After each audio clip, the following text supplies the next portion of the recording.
Hey guys, welcome back to my channel once again and good morning to everyone. I hope so आप सभी अच्छे होंगे। चलिए शुरू करते हैं आज की वीडियो। तो फ्रेंड्स, कल आपको पता है कि कैबिनेट की मीटिंग थी और तमाम ऐसे डिसीजन लिए गए जो कि उत्तराखंड के लिए हो सकते हैं भविष्य में बहुत अच्छे साबित हों, लेकिन बेरोजगारों के लिए जो डिसीजन लिए गए वो कहीं भी और किसी भी एंगल से जो है बेरोजगार इससे सहमत नहीं है। चलिए वो कौन कौन से डिसीजन थे और कल पूरी खबरें क्या छाई रही उसके बारे में बात करेंगे इस वीडियो में। लेकिन आप चैनल पे नए हैं तो लाइक कमेंट एंड सब्सक्राइब जरूर करें। बाकी आप हमें टेलीग्राम से भी जुड़ सकते हैं, डिस्क्रिप्शन बॉक्स में उसका लिंक आपको दे दिया जाएगा। तो यहाँ पर आप देख सकते हैं, कैलेंडर तैयार कर भर्ती परीक्षा शुरू करे आयोग, मुख्यमंत्री पुष्कर सिंह धामी। तो जैसे कि आपको पता है कि मुख्यमंत्री पुष्कर सिंह धामी ने अधीनस्थ सेवा चयन आयोग की 23 भर्तियां लोक सेवा आयोग से कराने का निर्णय लिया है। उन्होंने परीक्षाओं का जल्द कैलेंडर जारी तैयार कर प्रक्रिया शुरू करने के जो है आदेश दे दिए गए हैं। अब देखना यह है कि वाकई में कितनी तेजी से उत्तराखंड लोक सेवा आयोग काम करता है, क्योंकि ऑलरेडी उसके ऊपर एग्जाम्स का बर्डन यहाँ पर छाया हुआ है। अब ये देखना है कि वाकई में किस तरह से ये चीजें होती हैं धरातल पे, वो तो आने वाला समय बताएगा। लेकिन कहीं ना कहीं जिस तरह से सारा का सारा जिम्मा अब लोक सेवा आयोग को थमा दिया गया है, कहीं ना कहीं अब अधीनस्थ सेवा चयन आयोग पे जो है लंबी तलवार लटकने वाली है। यहाँ पर करीब 7,000 पदों की भर्ती परीक्षाएं लोक सेवा आयोग को सौंपी गई हैं। वो सभी परीक्षाएं अधीनस्थ सेवा चयन आयोग की पूरी कराएगा, जिनमें अलग अलग चरणों का परिणाम घोषित हो चुके हैं, लेकिन अभी चयन प्रक्रिया पूरी नहीं हुई है। सभी परीक्षाएं जिनमें अधीनस्थ सेवा चयन आयोग ने आवेदन लिए हैं, उनमें लोक सेवा आयोग की परिधि में जाने के बाद पुनः विज्ञप्ति प्रकाशित करने की दशा में अभ्यर्थियों को आवेदन शुल्क से मुक्त रखा जाएगा। यानी आप सोचिए कि यहाँ पर जो ये बात कही जा रही है कि क्या वाकई में फिर से फॉर्म रीओपन होंगे। यहाँ पर जिस हिसाब से ये कहा जा रहा है, आप देख सकते हैं उनमें लोक सेवा आयोग की परिधि में जाने के बाद पुनः विज्ञप्ति प्रकाशित करने की दिशा में अभ्यर्थियों को कोई फीस नहीं देना पड़ेगा। तो आप समझ सकते हैं कि कितना वक्त जो है अब जाया होने वाला है बेरोजगारों का। चलिए आगे बढ़ते हैं बड़ी खबर की तरफ। पेपर लीक मामले में जैसे आपको पता है कि अधीनस्थ सेवा चयन आयोग ने एक लेटर जो है जारी किया था और एक हफ्ते के अंदर जो है टेक्नो सॉल्यूशंस को जो है जवाब देना था। तो फिलहाल यहाँ पर पेपर लीक मामले में जो है जवाब आ गया है। तो अधीनस्थ सेवा चयन आयोग के नोटिस का दागी आर्मसिस टेक्नो सॉल्यूशन कंपनी ने जवाब दे दिया है। हालांकि अब जवाब क्या है ये तो अभी साफ नहीं हो पाया है। ठीक है, अब आयोग ने एसटीएफ से कंपनी की भूमिका की विस्तृत रिपोर्ट मांगी है। दरअसल लखनऊ के आर्मसिस टेक्नो सॉल्यूशन के निदेशक राजेश चौहान के अलावा कंपनी के कई जो है एम्प्लॉय इसमें शामिल हुए हैं, जिससे एसटीएफ को यहाँ पर पूरा शक है या फिर इस तरह सबूत मिले हैं जहाँ से पेपर लीक जो है यहीं से हुआ है। बाकी अधीनस्थ सेवा चयन आयोग ने एक लेटर या कह लीजिए नोटिस दिया था और अपनी भूमिका और भविष्य की सारी योजनाओं के बारे में बताने को कहा था। वो लेटर के ऊपर हमने विस्तृत वीडियो बनाया था, आपने देखा होगा। उसके अलावा यहाँ पर अब जो है एसटीएफ से जो है कंपनी की विस्तृत रिपोर्ट मांगी है। उसके बाद उसका अध्ययन करने के बाद उस पर अभी भी डिसीजन लिया जाएगा कि ब्लैक लिस्ट जो है करना है या नहीं करना है।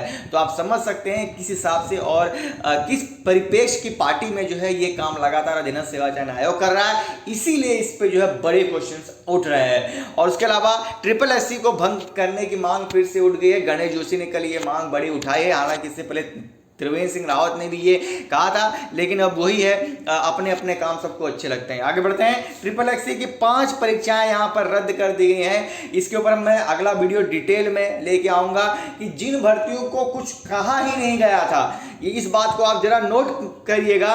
जिन 5 भर्तियों को इन्होंने रद्द किया है, उनको किसी ने कहा ही नहीं था कि इसमें नकल हुई है या ये हुई है। हाँ, 31 जुलाई को जो हेड कांस्टेबल दूरसंचार का हुआ था, उसमें ये कहा जा रहा था कि जब पेपर टेक्नो सॉल्यूशन से बना है तो थोड़ा बहुत डाउट हो सकता है, लेकिन आयोग ने स्पष्ट कर दिया था कि टेक्नो सॉल्यूशन का पेपर टेक्नो सॉल्यूशन ने जो है दूरसंचार का पेपर बनाया ही नहीं है। तो जब बनाया ही नहीं है और इन भर्तियों में किसी ने कहा ही नहीं है कि नकल हुई है, तो महाराज क्या आन पड़ी थी और कौन से ऐसे बुद्धिजीवी ने आपको सलाह दी कि इन 5 भर्तियों को रद्द कर दो, मामला शांत हो जाएगा, वीडियो छोड़ो। तो सोचिए कितना बड़ा अन्याय जो है युवाओं के साथ हो रहा है। इसके मतलब कहीं ना कहीं अब एक और बड़े आंदोलन की जो है यहाँ पर जो है आवश्यकता है। कहीं ना कहीं सरकार को इसके ऊपर जो है कदम और उठाने होंगे और जल्दी ही कुछ ना कुछ यहाँ पर जो है देख सकते हैं। तो ये 5 जो बड़ी भर्ती हैं आप देख सकते हैं, वाहन चालक अनुदेशक यानी कि ITI अनुदेशक, उसके अलावा मत्स्य निरीक्षक, मुख्य आरक्षी, दूरसंचार और पुलिस रैंकर्स। ठीक है, ये तो एग्ज़ाम रिसेंटली हाल में हुए थे जिनका रिजल्ट भी नहीं आया था। और हाँ, इनमें से वाहन चालक को लेकर जो है काफ़ी सवाल उठाए जा रहे थे कि 50 नंबर का जो है पूरा पेपर दे दिया गया था, जबकि वो 25 नंबर का दिया गया था नोटिफिकेशन में। तो उसके ऊपर आपने संवाद जारी करना था, उसके ऊपर वो सब करना था। आपने तो उठा के इन भर्तियों को रद्द कर दिया जिनसे कोई लेना देना ही नहीं है। और जो सबसे बड़ा जिसके ऊपर हंगामा हुआ था, बीडीओ, बीपीडीओ, फॉरेस्ट गार्ड, वन दरोगा, उसके ऊपर तो आपने कुछ बोला ही नहीं। तो ये बड़ा सवाल जो है सरकार की नीयत पे उठता है। कहीं ना कहीं इसका जो है खामियाजा सरकार को बहुत जल्द भुगतना पड़ेगा। ये स्वाभाविक सी बात अब होगी है, क्योंकि बेरोजगारों के पक्ष में कल की कैबिनेट मीटिंग में कोई भी ऐसा डिसीजन नहीं लिया गया। आपने क्या कहा कि अधीनस्थ सेवा चयन आयोग की परीक्षा लोक सेवा आयोग करेगा। क्या लोक सेवा आयोग खुद क्या है? वो तो सबसे बड़ा दागी है, उसके ऊपर तो सबसे बड़ी जांच बैठनी चाहिए। अभी आपने देखा होगा असिस्टेंट प्रोफेसर की भर्ती में एक ऑडियो लीक हुआ था। ठीक है, यहाँ पर आप जैसे उसके अलावा भर्ती परीक्षा घपले के बाद सरकार का यह कदम 80 से छीनी सभी भर्तियां। छीन के क्या करेंगे आप? आपको वहाँ पर सीबीआई जांच बैठानी है। अगर सीबीआई जांच अगर नहीं बैठी तो फिर आप समझ सकते हैं कितनी बड़ी दिक्कत आपको हो सकती है। आगे बढ़ते हैं अगली खबर की तरफ, बात करेंगे सीधी भर्ती के जो पद होंगे, यानी कि प्रिंसिपल के जब होंगे, अब 50% जो पोस्ट होंगी सीधी भर्ती के द्वारा, यानी कि एग्जाम के आधार पर बढ़ी जाएंगी। चलिए एक और बड़ी खबर निकल के सामने आ रही है कि अब जो है राज्य लोक सेवा आयोग की नियमावली में संशोधन होगा। जी हाँ फ्रेंड्स, आप देख सकते हैं राज्य लोक सेवा आयोग पर भर्ती परीक्षाओं का दबाव बढ़ गया है। इसे देखते हुए मंत्रिमंडल ने आयोग में अनुसेवक के 10 पदों को आउटसोर्सिंग से भरने की स्वीकृति दी। साथ ही राज्य लोक सेवा आयोग को स्थानांतरित की गई भर्ती परीक्षाओं के लिए आयोग की नियमावली को भी यहाँ पर संशोधित किया जाएगा। उत्तराखंड अधीनस्थ सेवा चयन आयोग संवर्ग के अंतर्गत 23 भर्ती परीक्षाएं अब राज्य लोक सेवा आयोग करेगा। तो अधिकतर समूह गौ की प्रकृति के पदों की परीक्षाओं के लिए राज्य लोक सेवा आयोग के वर्तमान नियमावली में आंशिक संशोधन भी किया जाएगा। मंत्रिमंडल ने इस निर्णय को भी जो है स्वीकृति दे दी। तो आप देख सकते हैं, और ये जो पद हैं आप देख सकते हैं कौन कौन से पद जो है इसके अंतर्गत आएंगे। तो इन 23 संवर्ग के लिए होनी है भर्तियां। तो आप देख सकते हैं राजस्व उप निरीक्षक, यानी कि भविष्य में जो पेपर होने वाले थे, लेखपाल, बंदी रक्षक, पर्यावरण, प्रयोगशाला सहायक, मानचित्रकार, वन आरक्षी, अवर अभियंता, अन्वेषक कम संगणक सहायक, पीसीएस, आप देख सकते पुलिस आरक्षी, उप निरीक्षक, अग्निशमन, द्वितीय कृषि पशुपालन, सहकारिता पर्यवेक्षक, गन्ना सहायक,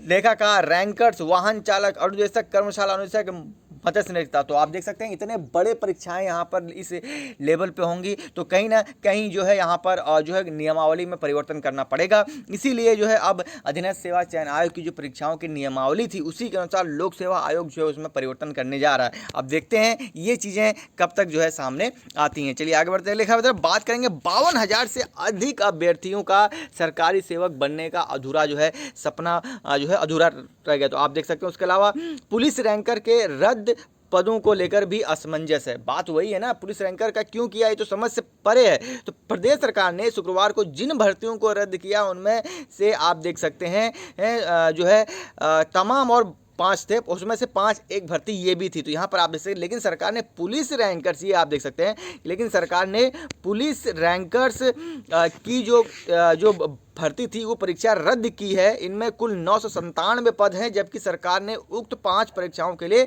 कुल 770 पद रद्द पता है। ऐसे में पुलिस रैंकर्स भर्ती के कौन से पद रद्द हुए हैं यह स्पष्ट है ही नहीं। तो आपने देखा होगा कल जब प्रेस कॉन्फ्रेंस हुई थी वहाँ पे भी जो है स्थिति साफ स्पष्ट हो ही नहीं पाई थी। तो पता नहीं यार सरकार किस हिसाब से डिसीजन ले रही है, कौन इनको सलाह दे रहा है, कौन इनके सलाहकार हैं, और किस स्थिति को लेकर ये तमाम चीज़ें उत्तराखंड में हो रही हैं। कहीं ना कहीं जो है ये बड़े बदलाव और बड़े आंदोलन की सुगबुगाहट जो है नज़र आ रही। तो यहाँ पर आप देख सकते हैं तमाम ऐसे परीक्षाएँ आप देख सकते हैं। मुख्य आरक्षी परीक्षा में कई 23,000 लोग यहाँ पर 23,000 कैंडिडेट शामिल हुए थे। उसी तरह आप देख सकते हैं 10,500 कैंडिडेट ने रैंकर्स की परीक्षा दी थी। वाहन चालक ने 164 पदों के लिए आप देख सकते हैं 19,300 कैंडिडेट यहाँ पर अप्लाई किए थे, यानी कि एग्ज़ाम दिए थे। उसी तरह से तमाम भर्तियाँ ऐसी हैं जिनमें मैं आपको वीडियो के स्टार्ट में भी बता चुका हूँ कि किसी भी पॉइंट से इन 5 भर्तियों को रद्द करने का कोई मतलब ही नहीं बनता था। आपकी क्या राय है उसमें कमेंट सेक्शन में मुझे बताना जरूर। जिस भर्ती को आपको रद्द करना था, यानी कि आपको डिसीजन लेना था, वो था बीडीओ, पीपीडीओ, वन दरोगा और फॉरेस्ट गार्ड सबसे बड़ा था। लेकिन आपने क्या हुआ, जस्ट ध्यान भटकाने के लिए इन पदों को निरस्त कर दिया जिनका कि घोटाले से कोई लेना देना था ही नहीं। इन पर तो एसआईटी जांच या तरह का कोई फैसला ही नहीं हुआ था। ठीक है, बाकी आपकी क्या राय है मुझे कमेंट सेक्शन में बताना ज़रूर। चलिए आगे बढ़ते अगली खबर की तरफ बात करेंगे। जो तमाम इस तरह की जो भर्तियां हुई हैं कल के दिन जो है पूरी कैबिनेट की मीटिंग में छाई रहीं। आगे बढ़ते हैं। 52,000 को जो है दोबारा करनी होगी परीक्षा की तैयारी। तो आप देख सकते हैं वाहन चालक से लेकर कर्मशाला अनुदेशक, मत्स्य निरीक्षक, मुख्य दूरसंचार, उसके अलावा रैंकर्स की आप देख सकते हैं। रैंकर्स वाला तो मुझे भी खुद जब कल मैं लिस्ट देख रहा था, बाकी तो चलो समझ में भी आता है, लेकिन रैंकर्स वाला किस हिसाब से इन्होंने जो है इसको कैंसिल कर दिया कि आप देख सकते हैं पुलिस कांस्टेबल, हेड कांस्टेबल से सब इंस्पेक्टर के पद के लिए फरवरी 2021 में आयोग की परीक्षा कराई थी।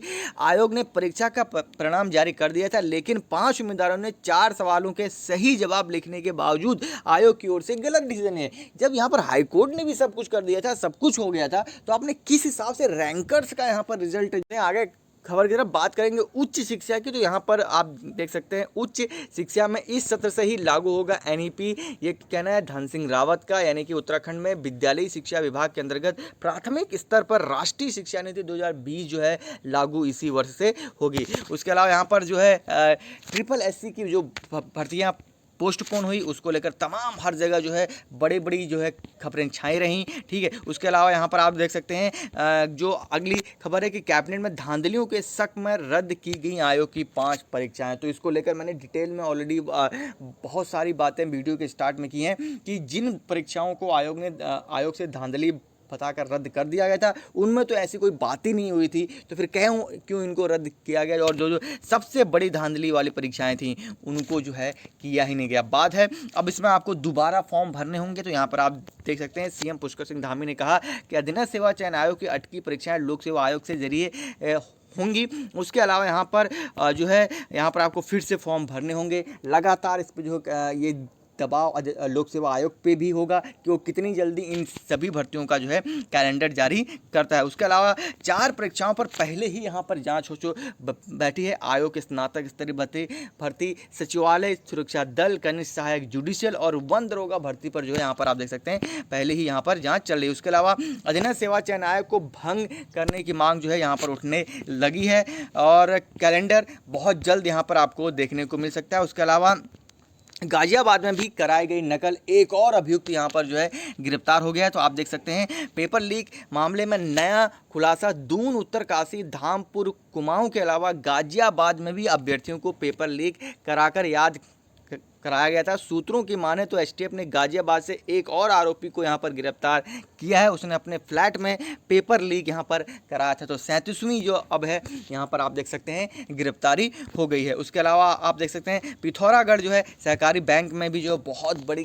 गड़बड़ी है, इसके बारे में डिटेल में वीडियो हम बहुत जल्द लेके आएंगे। सो फ्रेंड्स यही आज की सारी डिटेल्स। आई होप सो आपको ये वीडियो अच्छी लगी होगी। वीडियो अच्छी लगी तो लाइक कर दीजिए और चैनल पर पहली बार आए हैं तो सब्सक्राइब ज़रूर करें। बाकी मिलता हूँ नेक्स्ट वीडियो में। थैंक्स फॉर वॉचिंग मी। जय हिंद, जय भारत, जय उत्तराखंड।